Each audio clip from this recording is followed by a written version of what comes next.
Hi, everyone. My name is Shrestha, and I'm one of the Hack Illinois staff members.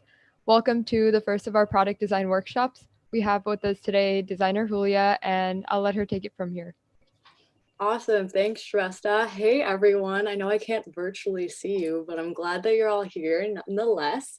I'm very excited to get started. So I'm going to go ahead and share my screen, and Shrestha, just let me know if you can see everything. Well, all good? I'm assuming it's all good. Okay, cool. Awesome.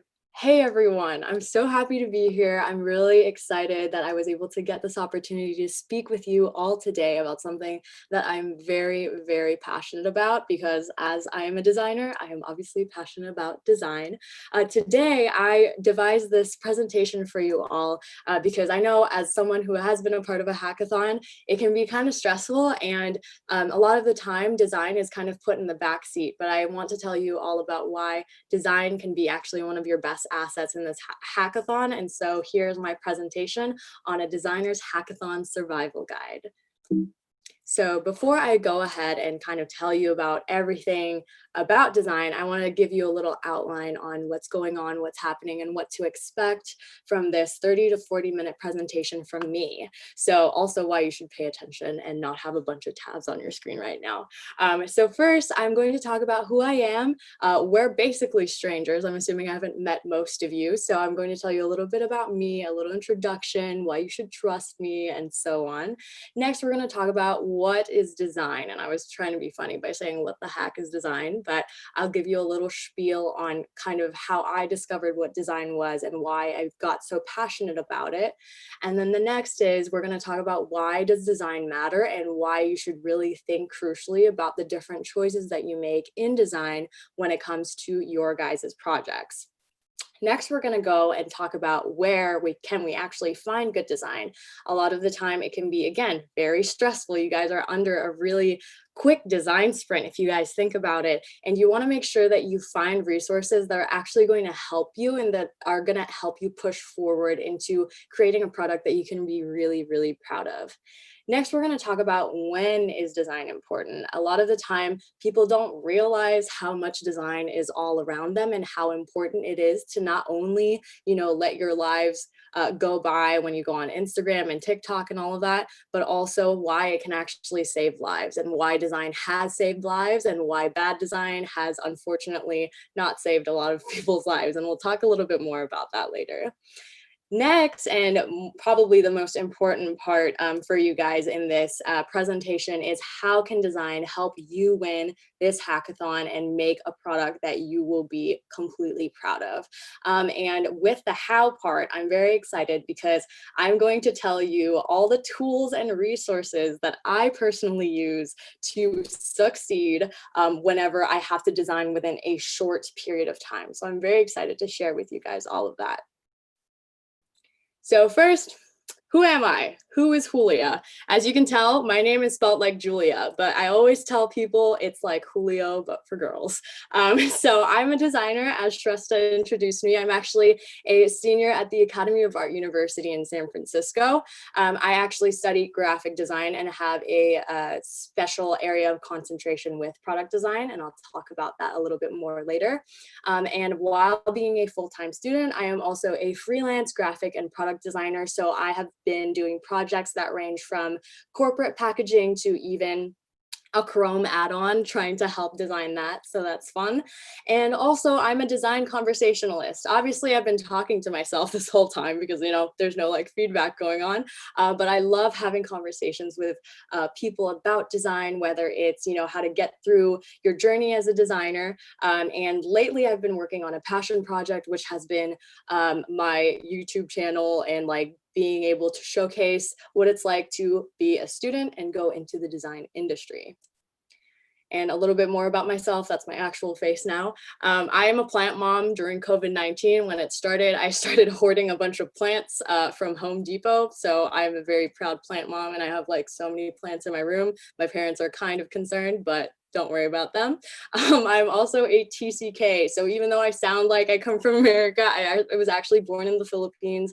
I moved around a lot. A TCK is a third culture kid, for those of you who don't know. And it means a person that has grown up in different places all their lives. So I've been to the Philippines, Indonesia, China, and finally the United States of America. Next, I am actually also a part-time actress. I love film, I love movies, and I am definitely a film junkie and film nerd myself. All right, and then finally, just to tell you guys about like what I've done before, I do lots of range of things, especially going into design school. I have done a lot of packaging. These are just some of the works that I have done. And I think the more we go into this presentation, the more you guys will realize how design in itself, the idea of design is a whole system, and it's something that you can take with you when you go about your everyday lives. So I really hope that you get that out of this presentation. And as I said, I do take graphic design as a Bachelor of Fine Arts, but I also have a concentration of product design. And these are a few of the works that I've been doing, and I have just been loving user experience, user interface design. And that's definitely an area of concentration that I am very, very, very passionate about. So I'm excited to share with you all kind of my transition from being just a graphic designer to focusing on product design today. Now, finally, we're going to ask the $1,000,000 question of what the heck is design? And I think it's really interesting because as a designer myself, going into school for graphic design, I was just like, I don't know, graphic design is like logos and stuff, maybe, but I didn't fully understand the scope of what design meant. So I went ahead and brainstormed all these different things of what I thought about when I thought of keywords for design. And so obviously a lot of those words, I literally went on in Google and I was like, types of design. And these are all the things that came up: visual design, visual identity, environmental design, sometimes even fashion design, marketing design, and packaging design, like I mentioned before. And all of these things are like, okay, great. There's like this huge idea of what design is, but like it doesn't really help me when I try to identify what the word design really means. So I went ahead and I'm creating or presenting something that really helped me the first time when I was a student and trying to figure out what it actually meant to me. And my teacher asked me the question, and this is the question that kind of like blew my mind a little bit, was what's the difference between a fine artist and a designer? And like, I remember the first day of class, there were just like crickets in the room. Like nobody could answer because I was just like, but design is art and art is design. But really there is a difference to it. And I'm going to show you that difference through this analogy of a fine art piece and a design piece. And we're gonna I'm gonna kind of break down how I think through this. So first, we're just gonna look at a fine art piece, the Mona Lisa. Everybody knows who she is. I have her on my socks. I love her. She's awesome. This fine art piece was made by Leonardo da Vinci, obviously. And I kind of like, whenever I look at something or a piece of art or design, I look at it and I'm like, okay, what's its purpose? Well, obviously Leonardo da Vinci wanted to paint a woman, a beautiful woman, and, you know, showcase his art. So sure, it's like, I guess we can guess what the purpose is. We know who made the product, and we know that it was made a really long time ago in 1503. But I can bet you that Leonardo da Vinci probably didn't know that there were going to be a bunch of people like huddling in like a little museum taking photos with these devices that now we use every day, and he didn't have any idea about. And it's really interesting because it's like, I don't think he thought about the role of the user. So that's just something to think about. So again, Mona Lisa, fine art. We kind of know what the purpose is. We kind of could imagine maybe he would think that our users would see it and look at it and be in awe of it. But again, it's kind of like wishy-washy, if that makes sense. And it's a more abstract idea of what the purpose of this piece is. Now we're going to look at a more specific product. That specific product is going to be Instagram. So obviously, I don't know about you, I haven't seen the Mona Lisa in real life, but if I'm there, I'm going to take out my phone, open up Instagram, put it on my story, and share it to my friends, right? And we all know, as if you use Instagram, that the purpose of Instagram is to capture these moments, to share this with your network or the people that follow you. And we know that the people who did make the product are designers of Instagram. They are now under Facebook. So technically they're designers, I guess, under Facebook as well. And we know that the roles of the users are very clear and like cut, and we know that there's a purpose to the app. There's a reason why people download this app. There's a reason why people interact with this product, and they intake information, they engage, they react, and all of that. And we know too that Instagram was made in 2010 and it's probably going to be around for a really long time. So that's just another idea. So kind of with this information of a fine art piece and a product piece, like still, how do we differentiate, you know, fine art and design, even though we kind of have a better idea of like one's more abstract, one's more concrete. But then my teacher was like, listen up, you guys, here's an equation that I want you to think about. And that is words and or pictures is a solution. This was his equation for what design was. And I was thinking about it and I was just like, sure, maybe Leonardo da Vinci had a solution of like giving this portrait to a woman, but I just think about it more and I'm just like, okay, if I think about an abstract piece of art, sure, there's a solution of that physical product. But when you think about design, when it's like fashion design or interior design or product design specifically, you're trying to solve a problem. And that's not to say that, you know, all abstract pieces are not problems, but what I'm trying to say is there's a more concrete reasoning behind design. So that is kind of like my little spiel on what I believe design is. All right, the next thing that we're gonna do, and after this slide, we're gonna go through, not this slide, but this section, we're gonna go through some questions that you may have of everything that I just said. But I'm gonna go ahead and talk about now, why does design matter? And this is really important to me because I remember going to design school. I recall like judgment from people saying like, oh, you're going to design school, like good luck, like with like, I don't know, getting like money financially or something like that. But I was just like, hold on, think about this. When you wake up first thing in the morning, you will interact with design more ways than you will ever think. When I was making this presentation, I was just like, hold on a second. I opened my phone, that's design. I put on some clothes, that's design. I'm on my bed, someone had to design that. I had to pick up my Yeti bottle, someone had to design this, someone had to design the logo of it. And these are all different examples that I placed on the screen to kind of just like let us stop and think and realize that design is all around us. It's so important and people don't realize how important it is because it's literally ingrained in almost every aspect of our lives. And I think that's something I remember when my teacher like told this to me, I was like, oh my God, like I felt like my mind was just blown. And I think that I hope if there's anything that you want to take away from this presentation that I'm telling you right now, is that design is important and its design is everywhere and we cannot live without it. Now think about it again. I know in my last slide I said, oh, you interact with design a lot, but now as people who are making products in this hackathon, think about how design interacts with you. So I like showed these pictures because a lot of the time too, like people don't realize that design can be a deciding factor as to whether or not you use a product or use a type of brand of product. Like I know a lot of people are like Apple versus Android. Some people will choose one or the other because they like the actual product design, like the physical design of it or the internal product design of it.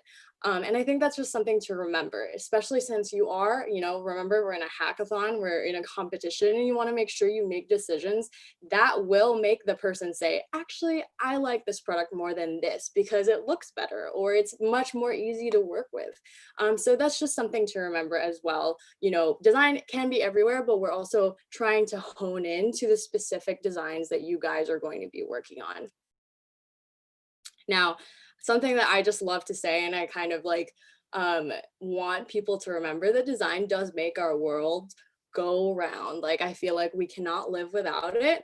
And I know that there's like when people are like, oh, if you were going to be stranded in an island, what are you going to take? I'm pretty sure someone's going to say their phone, because we cannot live without this product and the designs that are within this product. A phone cannot be a phone without the products inside of it that are well designed and are used by users, which is us.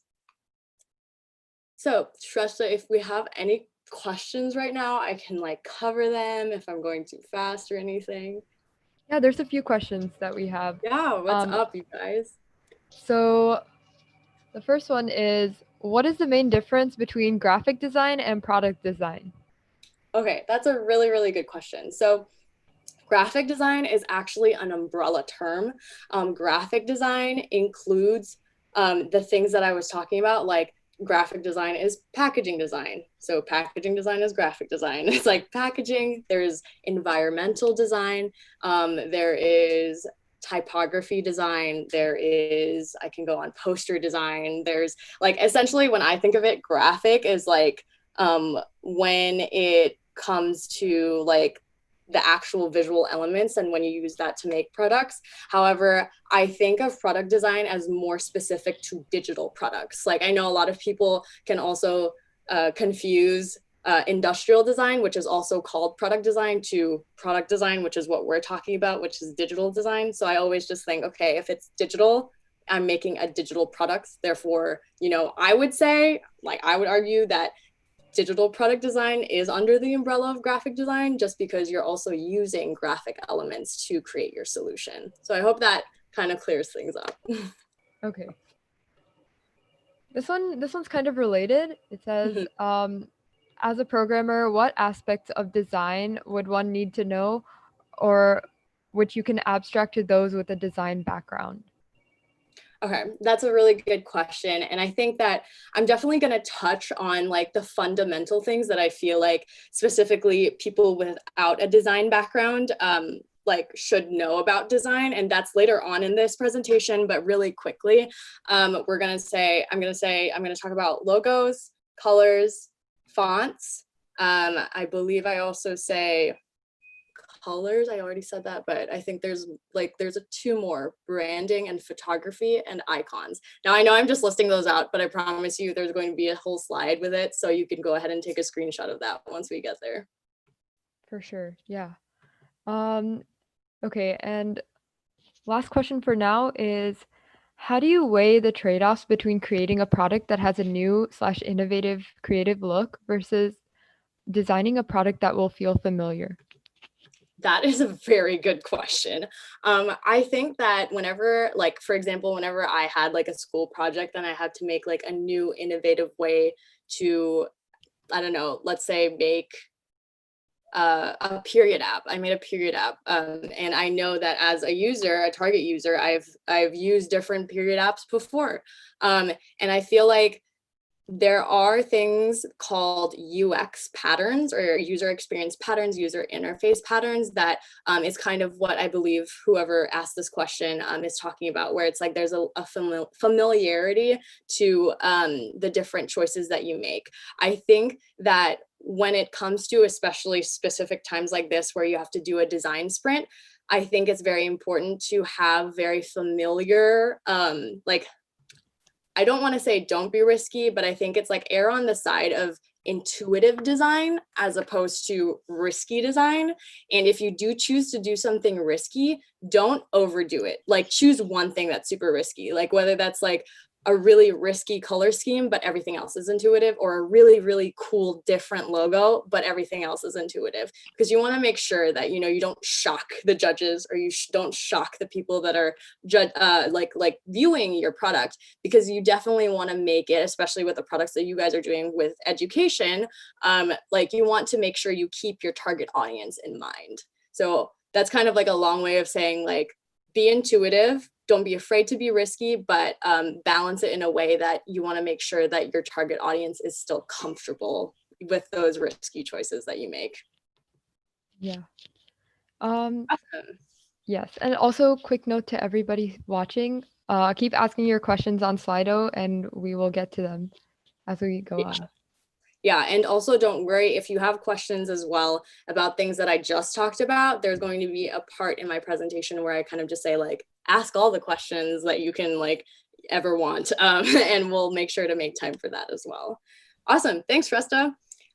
So I'm going to go back in and we're going to talk about, when is design important? So this question was like, it was something that I really had to think about first, because I'm like, obviously design's important every day. I've been hammering that in your brains like this whole, like, what, 20 minutes now. But then I was just thinking about it. And then I believe I mentioned, like, sometimes design can people's lives can actually depend on design. And I'll talk a little bit more, and this is what I mean by that. So when I talk about like how bad design can hurt people, I literally mean bad design can like kill people. And I'm sure you all know about Chernobyl, the nuclear power plant disaster that happened in the USSR. And a lot of people think like, oh, it's because the workers did something wrong, or like they just didn't know what they were doing. But in reality, what was going on was that the emergency shutdown button that the people did press, because you will intuitively click that button when something is going wrong, caused the explosion under the conditions that were created by what was going on in the power plant. And I think it's like this is like the pinnacle of like, this is what bad design can do. Obviously it's a stretch, like you're not going to be designing a button for a power plant that might explode and kill a bunch of people. But this is kind of an example of how important and how much we have, I think, grown as a society to recognize how important design is to keeping people safe, depending on the solutions that it provides. So I have a couple more examples of why bad design can be harmful. The next is in 1979, there's this power plant called the 3 Mile Island nuclear power plant. And there was also a similar thing going on. Shout out to the Wireframe podcast by Adobe, by the way. This is where I got this story. It's a great podcast about product design. So I would definitely hit that up if I were you. But essentially, they were under like emergency conditions. There was something wrong. And then the people that were working there, they were all like they're scientists, they're military trained people. They were all calm, and a lot of people would think like, oh, it was their fault because they didn't know what to do. However, these people who are probably like the most intelligent and well kind of prepared people for this problem, they did not understand what to do because there was literally a whole wall of hundreds of buttons, and all of them were like blinking lights, and like they didn't understand what to do. So they literally had to go and look for an instruction manual to figure out how to shut this like this power plant down. And I think that's like a sentiment to say like, we as I don't know, Gen Z or like younger generations now, we want to have products like on our phones that don't have to make us look at instruction manuals, like we kind of want to know into like the best design nowadays is very intuitive design. So this is just another example of how like a long time ago, and even sometimes now, there's still really bad design, and it can really be risking the lives of people, or risking the happiness of people, depending on what solutions you're trying to provide. Finally, the last bad design can like kill, or maybe more just like provide a short-term heart attack, is the situation a few years ago in which there was a missile threat message that was sent to a bunch of people's phones in Hawaii. And when investigation came into this, they were talking about how the person who accidentally clicked the button was looking at a spreadsheet or like a Microsoft Word document, and literally there were just links, like copies of links, and you could just imagine like URLs like on a Microsoft document. And he just because it wasn't designed well, he clicked the wrong button, even though it was just supposed to be a drill. And so can you imagine how much like people like probably like were like hate this man or the person that like clicked the wrong button? But can you really blame him when everything is designed really poorly so he can't tell the difference? So that's just kind of another way to think about how, little tiny details like this are really important to think about when it comes to design and designing your products. All right. Now, obviously, those were very extreme situations where hopefully you guys won't have to like deal with something of that scale. But obviously for the hackathon, I want to talk about, what we're going to try to focus on and what makes a good product. And that's why I'm here today, to help you guys.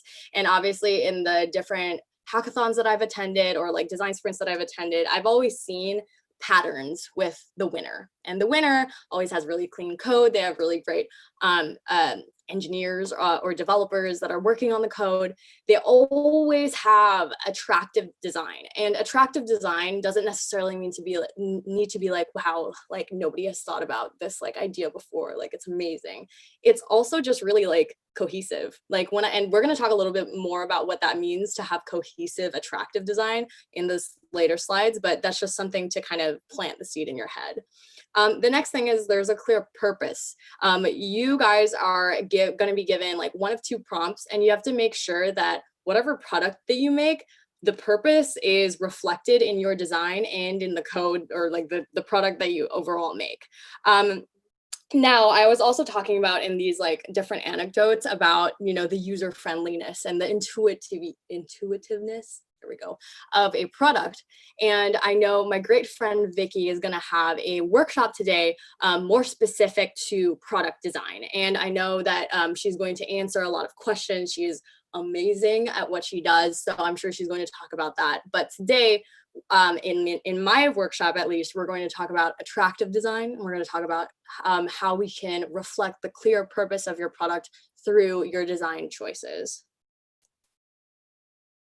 Now, this is very important. Where can we find actually good design? Something that I can say as a graphic designer that I've learned through like my 4 years of college almost is the fact that you kind of your eyes get trained to see like, oh, that's really good design, or oh, that's really bad design. But sometimes it's hard when you don't have a design background and you're not, constantly looking at new designs to compare every day.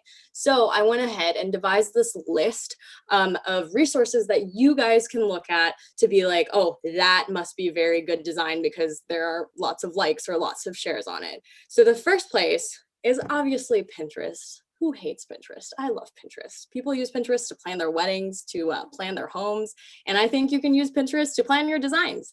And the thing that I love about Pinterest, as you guys already probably know, for those of you who used it, is that you can search keywords like UI design. Specifically for this project, you can look at education apps and so on, and it will show you a bunch of. Also, it's a beautifully designed app, so it's really nice. So it's like, wow, look at all this stuff about UI design. But then it also learns what you actually like. So let's say I wanted to click on one of these pictures. It will show me results that essentially are similar to the style or the type of photo that I clicked on, which I think is really, really nice, especially when you're trying to hone in to a specific style of design.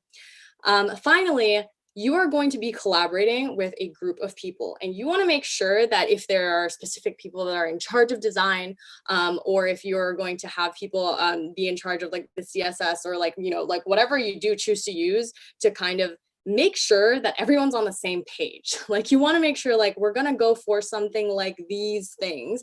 And the reason why I love Pinterest is because you can create boards and share those with the people around you, or in your team. Specifically, and you all can like add your own boards. There's boards within boards, so you have a plethora of things to choose from essentially.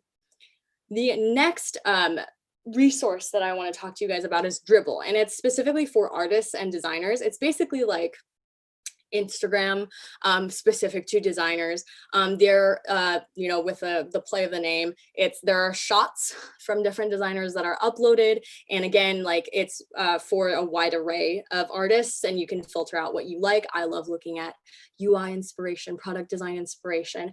And you can click onto the artist pages specifically to see a bunch of their work. So if you like the style of this artist, you can go ahead and just like go into like a rabbit hole of all of their portfolio basically.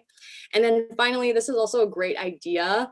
Like the Dribbble is a great place where you can find like starting points to your design. Obviously, you're not going to want to plagiarize design, but it's like there are so many apps, like to whoever asked the question about riskiness, like I feel like I've seen the best like types of risky design decisions on Dribbble, because these artists like are doing shots every day of like a UI design challenge. So definitely check out Dribbble. And finally, as an art student, I'm actually like made to use this. It is Behance, and Behance is by Adobe. So a lot of people who do use Adobe Creative Cloud apps like upload their work onto here. And it is work by students and also work by agencies. So that's a really interesting place to know and see that, you know, even like sometimes student work is like as good as agency work. And it's very inspiring. It's a very inspiring place that has a wide array of different work that has been uploaded. And finally, you can even post your own work here. Obviously, you can post your work on Pinterest and Dribbble, but from what I've experienced as a design student, people use this Behance the most, in my experience at least.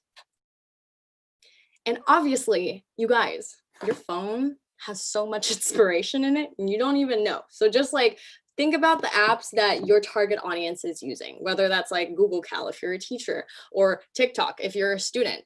Like look at the apps, like, and now that I've like kind of hopefully opened your eyes to the different design decisions that you have to make, look at the apps, like be very observant at what you are experiencing as a user, what kind of like even the sizes of things, like the sizes of fonts, the sizes of images, like how your experience is going.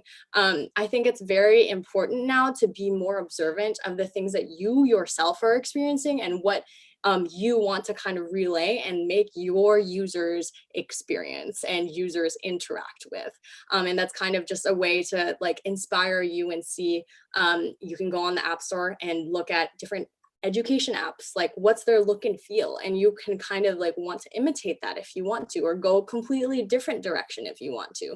But just remember that the answers are literally in your hands when it comes to finding inspiration. So I definitely suggest that when you guys do end up starting to plan what your apps or what your product's going to look like, to make sure you look for inspiration beforehand, so you don't just like go in and kind of like go in without knowing, like a what do you call it, the chicken with its head cut off? There you go, that's the saying.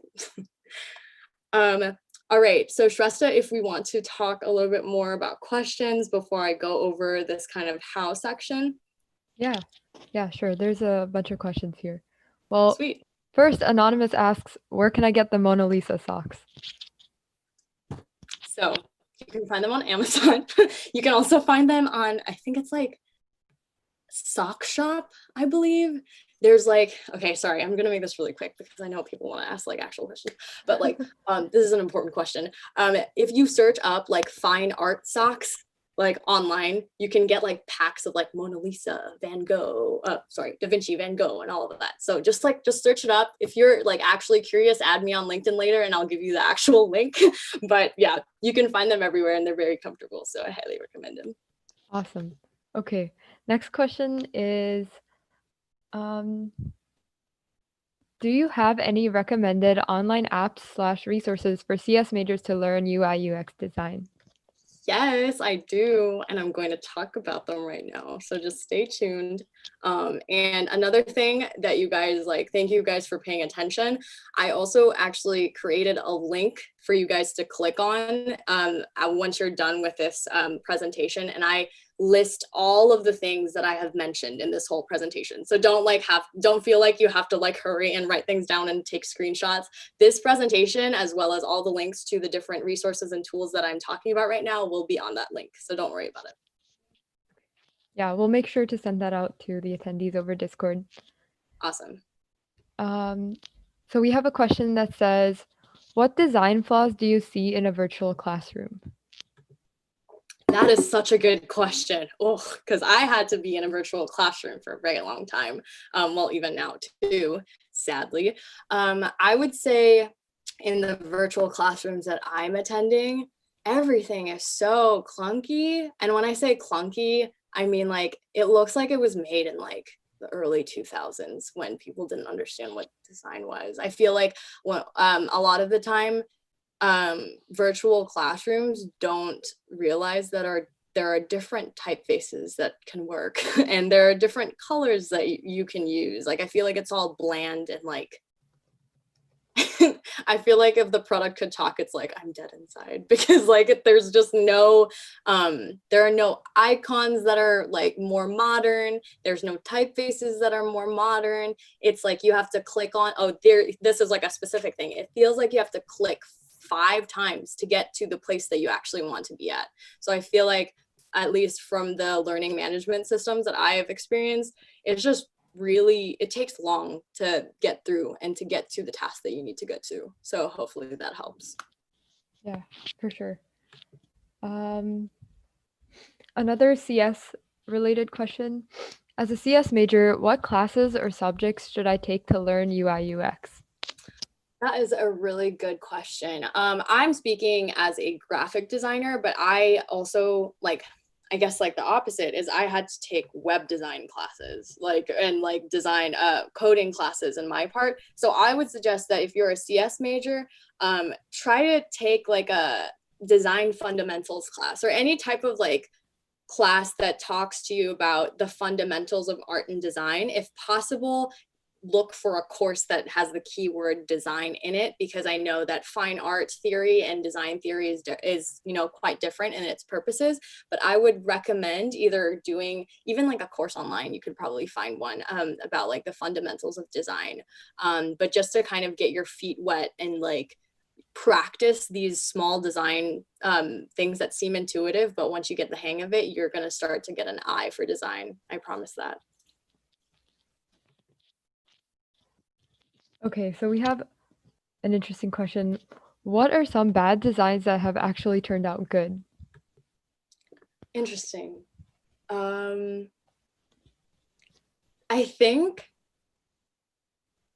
okay, here's like a, I guess like a my answer, top of mind answer to that. I think a lot of the time, as you know, users of iPhones and apps within the iPhone specifically, like a lot of the time an app would like do some kind of update and everyone would like scream and like freak out and like, no, the button's not there anymore. And at first we think it's really bad design, right? But sooner or later, and this kind of ties in with that riskiness question that you're talking that was asked before, like it's risky even if it's like a small change, and some people will view that as bad design. But in the long run, the company, you know, depending on whether people react like really badly and they have to change it back, or really well and they become to learn, like they choose to start to learn how to use that. Like for example, specifically in Pinterest, I remember my mind was like, I don't know how I feel about this, when I had to force press to pin a specific picture on my board. Didn't know how I felt about that, but at the end of the day, I was just like, oh, I thought this was bad at first, now it's good. So I think that that's like one of the, definitely an experience that probably we all have gone through when an app updates. Yeah. Okay, so there's one about mobile applications. So Sure. when designing a mobile application, what are the top 3 design flaws one should look out for? I think with design flaws specifically, it would be, because you can look at it from like an interaction design or a user experience design perspective. I think the main thing with mobile apps is like when it feels like you need to click something 10 times in order to get to the place you want to be. So kind of just the efficiency of the design in your sitemaps, if you do end up making those, or your flows, is something to look out for. But when you talk about like actual visual aspects of design, I feel like when it comes to even just like the type of colors that you use, if you end up using something that's just like way off and like is not accessible, I'm sure Vicky will talk to you guys today about accessibility in design and the, you know, sizing, like accessibility meaning like sizing of fonts, like will people who are colorblind like be able to actually, you know, see the difference in the colors of your app?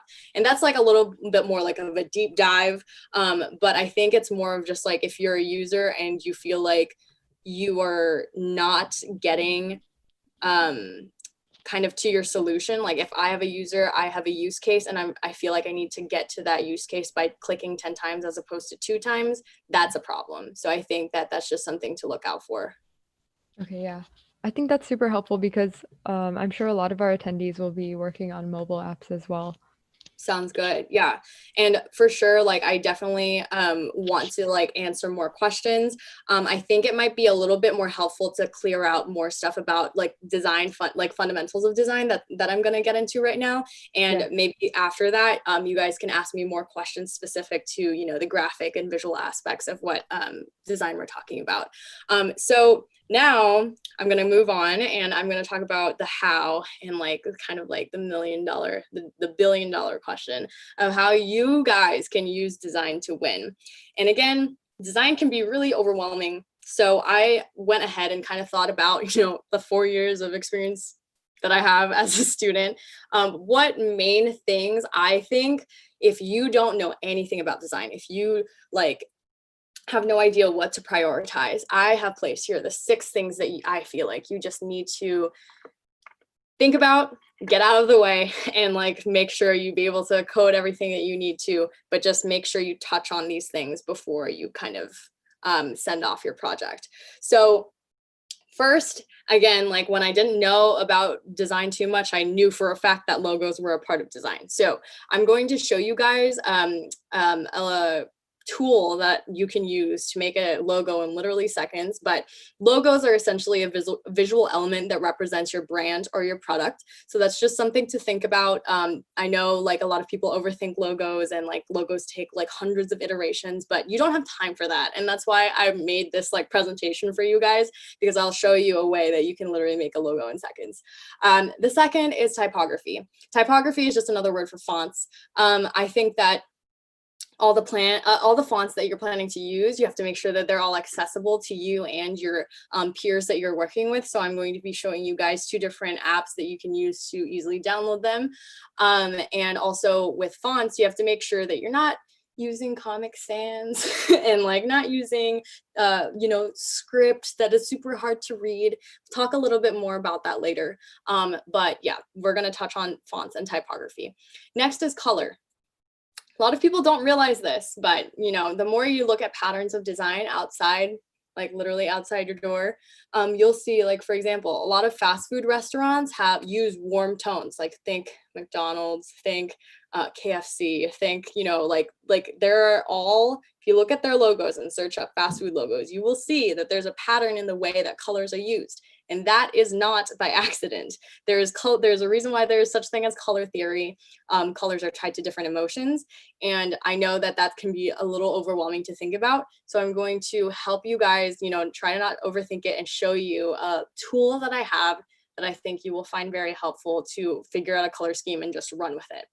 So next, we're going to talk about icons. And icons are kind of like, if you want to make anything like graphic, just be like, yeah, add an icon next to that word. And it's like more intuitive, which is not wrong. But I want to make sure that I make you guys choose icons that are wisely chosen, because it's be awkward. There's different styles of icons, hundreds of thousands of styles of icons, even millions out there.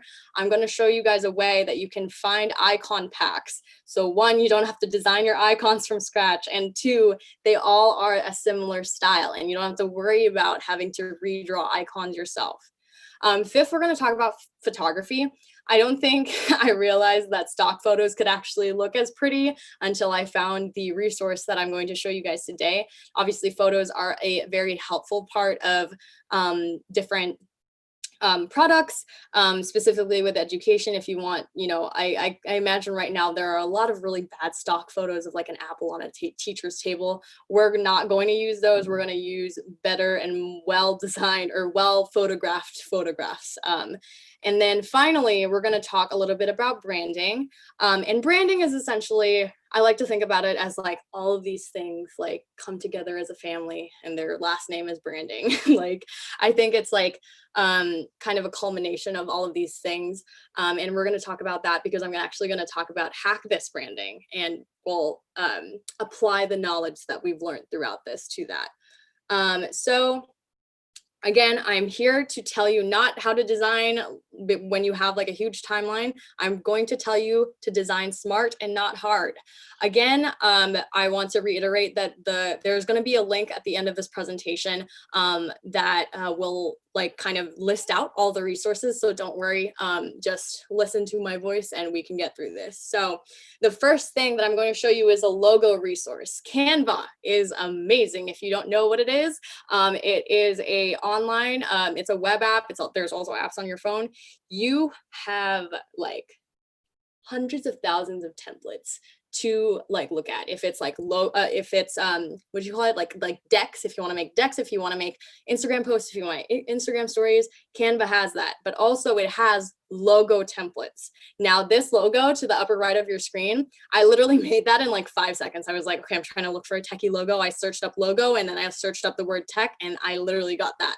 And it's awesome because there are some moving logos too that you can choose from. And obviously there are stock and they are free, it's free to use. So I would say that although typically like in a design firm or in a corporate design world, like, you know, people would spend hundreds of hours on picking the perfect logo, but we need to think smart. We have to design smart, not hard. So definitely look at Canva. Another, if you have Wix or Squarespace already, they also have really quick logo systems there. But I feel like with Canva, it's super easy and super intuitive. So go to Canva for that. Next, we're going to talk about typography. Typography can be kind of intimidating. Even I'm still intimidated by it. But honestly, if you know the kind of typography that you want to choose, you basically just need to go to these two websites, Adobe Fonts or Google Fonts. Both are places where you can actually download. As you can see here, you can get the code for it. And also they're just really great resources to show. Like, as you can see over here, they have like packs of typography where it's just like, oh, this looks like this certain look and feel. Therefore, if you want like, I don't know, a French look and feel, they have a typography pack for that on Adobe Fonts. So this is a great resource for fonts in general. So I would highly recommend it. They are free to use. And if you are using, let's say, Adobe XD when you're prototyping, you just add the font to your library and then it's going to automatically go into Adobe, into the fonts of that document. And if you have any questions with that, you can ask me later on. Next, we're going to talk about color resources. I am definitely not like, I love neutral colors and I'm very intimidated by color as well. But when I found this application, it's literally also Adobe, it's Adobe Color. You can literally get an image, any image you want, upload it, and it will find the hex codes of the colors in that picture. And I just did that with the HackThis poster, and see, it already provides me all of the hex codes here. And another really cool thing about it is, let's say, okay, you know for a fact that you want the main color of your app to be red because it's like an apple on the teacher's table. You can select the one color that you want to start out with, and it has options to show like what the complementary color scheme would look like, what the analogous color scheme would look like. And those are very technical color theory terms, but essentially it will help you create families of color so that you can not think about it, just literally say, I kind of want it to be like this, and you'll have it set for you, the hex codes ready for you. So this is an amazing resource for that. Next, we're going to talk about icons. So a lot of the time when I make a product, when I design a product, people are like, oh my gosh, you made all of those icons from scratch. And I'm like, no, like literally you can find, like, I guess they're stock, kind of like stock photo, stock icons on Free Pick. And Free Pick, there's a premium account. Obviously, everything has a premium account, but you can filter out free icon packs that you can use.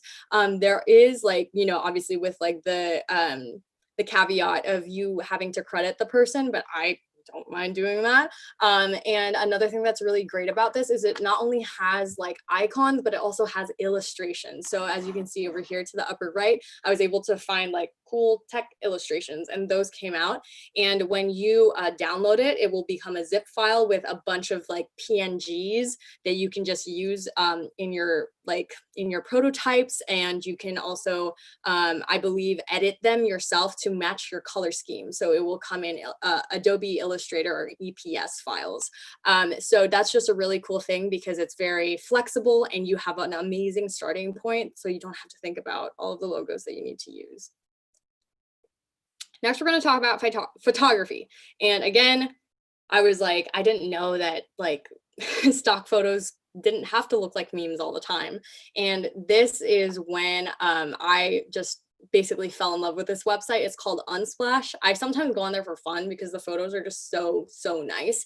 It is essentially a crowdsourced image website, and they are just beautifully curated images. So I think I searched the word people because I like, as a product designer, a UX UI designer, I like making personas, and there's this beautiful, they're like beautiful pictures and beautiful portraits of people, and they're free to use with, caveat of the credit. And it's also really helpful to maintain a specific style of photography. And that comes in with branding. And I'll talk about that a little bit more when we talk about the HackThis branding. And it's also going to be a way to make your app more appealing to your audience and more inviting. So now we're going to talk about branding. So I went ahead and took a screenshot of the landing page of the HackThis Hack Illinois website, and we're going to apply this kind of information that I just like shoved into your face. So first we're going to look at the logo. HackThis has a beautiful, it's so simple, you know what it means, like you definitely understand the logo, and it's very it's straightforward. It's very modern and straightforward, and I think that that's why their logo is so successful. You can also think about the logo as like a building block, because you're trying to build different products and build different solutions. Like that's what I get out of it. And I know that sounds a little bit like woo woo, but that's the point of logos. You're trying to explain kind of like in a symbol or in one image what your brand or what your product is supposed to do. Next, we're going to talk about colors. Now, I did the color picker over here in Adobe Color, and it was able to pick out the different colors from the website and from that poster specifically. And as you can see, the colors are very inviting. They're very playful. They're very calm. And that's what I'd imagine that the people who did the branding of HackThis wanted to make sure that the audience felt. Another way of thinking about branding that I heard from one of my teachers is like branding is like the gut feeling that you have when you experience an application or a product. And that gut feeling can be further kind of described through adjectives. So that's why I said creative, playful, very inviting for the HackThis branding. And that's something that they do very successfully. And finally, if you look over here with the photography, I was telling you guys about, making sure you have a cohesive amount of photography or selection of photography rather. And you can see that the HackThis team made sure that they had professional looking photos, that they had photos that kind of cut in a similar way. So I think that, obviously, like Unsplash is a great resource, but you also have to kind of use your eyes to see patterns in photos, like whether it's the colors that you're using. You can search a black and white photo so that everything is like, the same filter. And what I kind of want you guys to get out of this is that adjectives are going to be your best friends when you are researching different things. So like if you want to look for photography, do school, education, playful, like, depending on what kind of feeling you want to have your product emote, use those adjectives to your advantage. And finally, another last thing that I want to touch when it comes to typography, I know it can be intimidating, but if you look here, HackThis, the people who did HackThis made sure that the typography was consistent. You're not going to want to have things that are hard to read. You're not going to want to have like 10 billion fonts in one page. I think that fonts are just like a way to be able to show hierarchy. And when I say hierarchy, I mean just like, what's the first thing I should be reading? Like in this page, I wanted you to read this first because of the different sizing that I used and the different typefaces that I used. So use typography as a tool like the HackThis people used to organize things better, and also to make sure that everything is readable and everything is easy to digest. All right, so I mean, that is a bunch of the things that I've said. Again, this is a time for any other questions that you may have, and I'm gonna go ahead and go to my next screen. When here under this Memoji face, you guys can find these resources under this link. And then obviously I'd love to get to know you guys. If you want to add me and check out a bunch of all my other links, go ahead, because I want to meet you guys and be friends.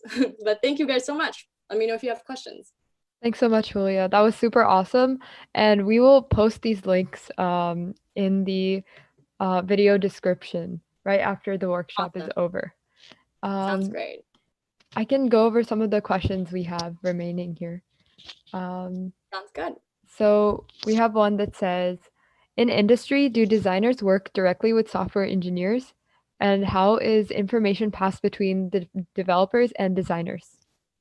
That's a really good question. I think that the answer is dependent on the size of the company that you're working with. So for example, I know that in-house designers, there's a whole team of designers that have to essentially, I only recently learned this actually. So designers create the design, create the prototype, and then there are what are called production designers, and production designers are kind of the middleman and the pixel pushers between designers and developers, and that's they kind of are able to translate through both sides what the product is supposed to look like for the developers to finally code and finalize. So hopefully that answers your question, but I know too, to kind of just reference, like that's one extreme. The other extreme is that I had to create a prototype for a guy's Chrome add-on, and I literally just sent him, I know there's I used Adobe XD. Once I finished my design, there's a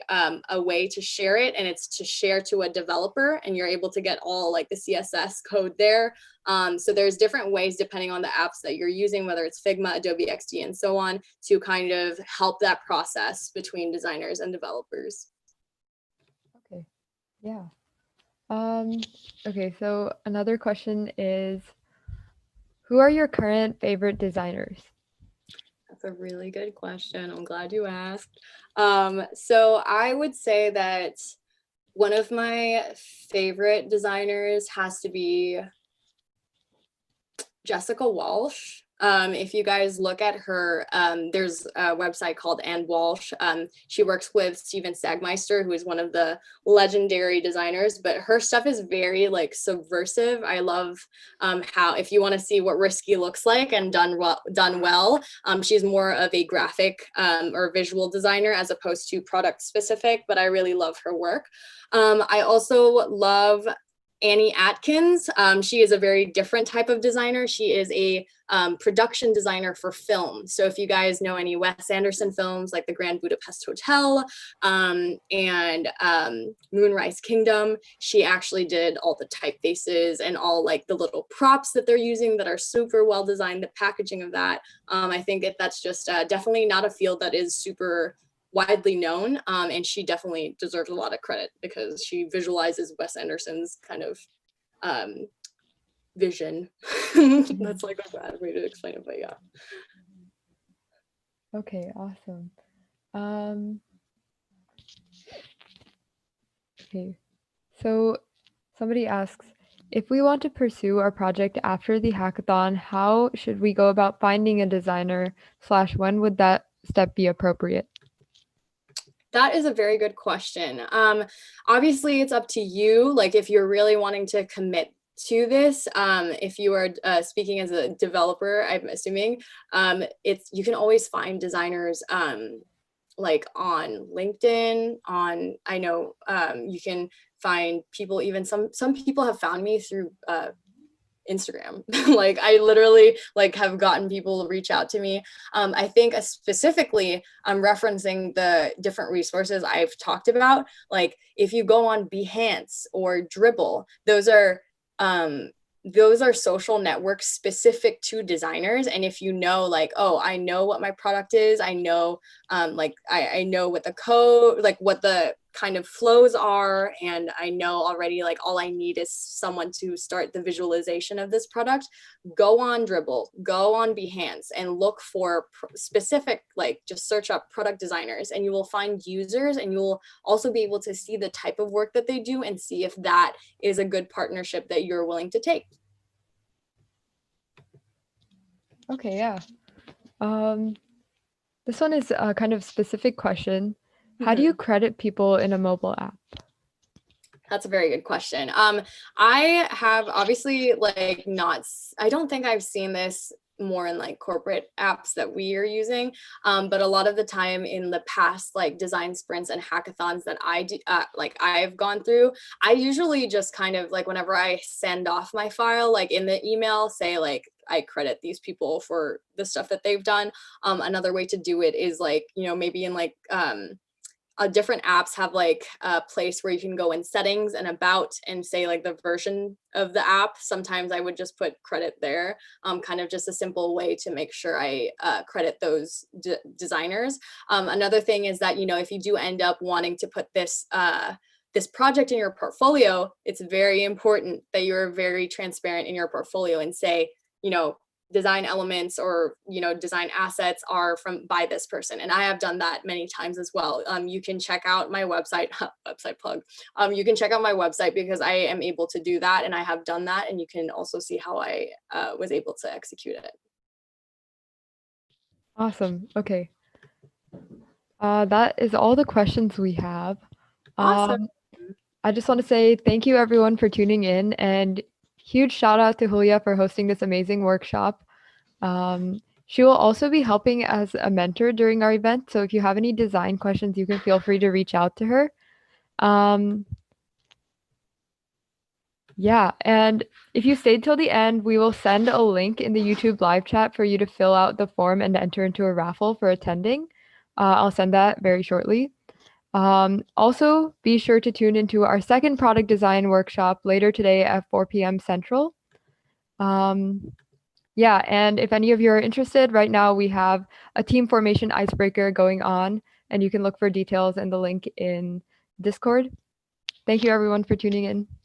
Thanks, you guys. I'm so glad that I could be here. And don't forget to add me and don't feel afraid to reach out.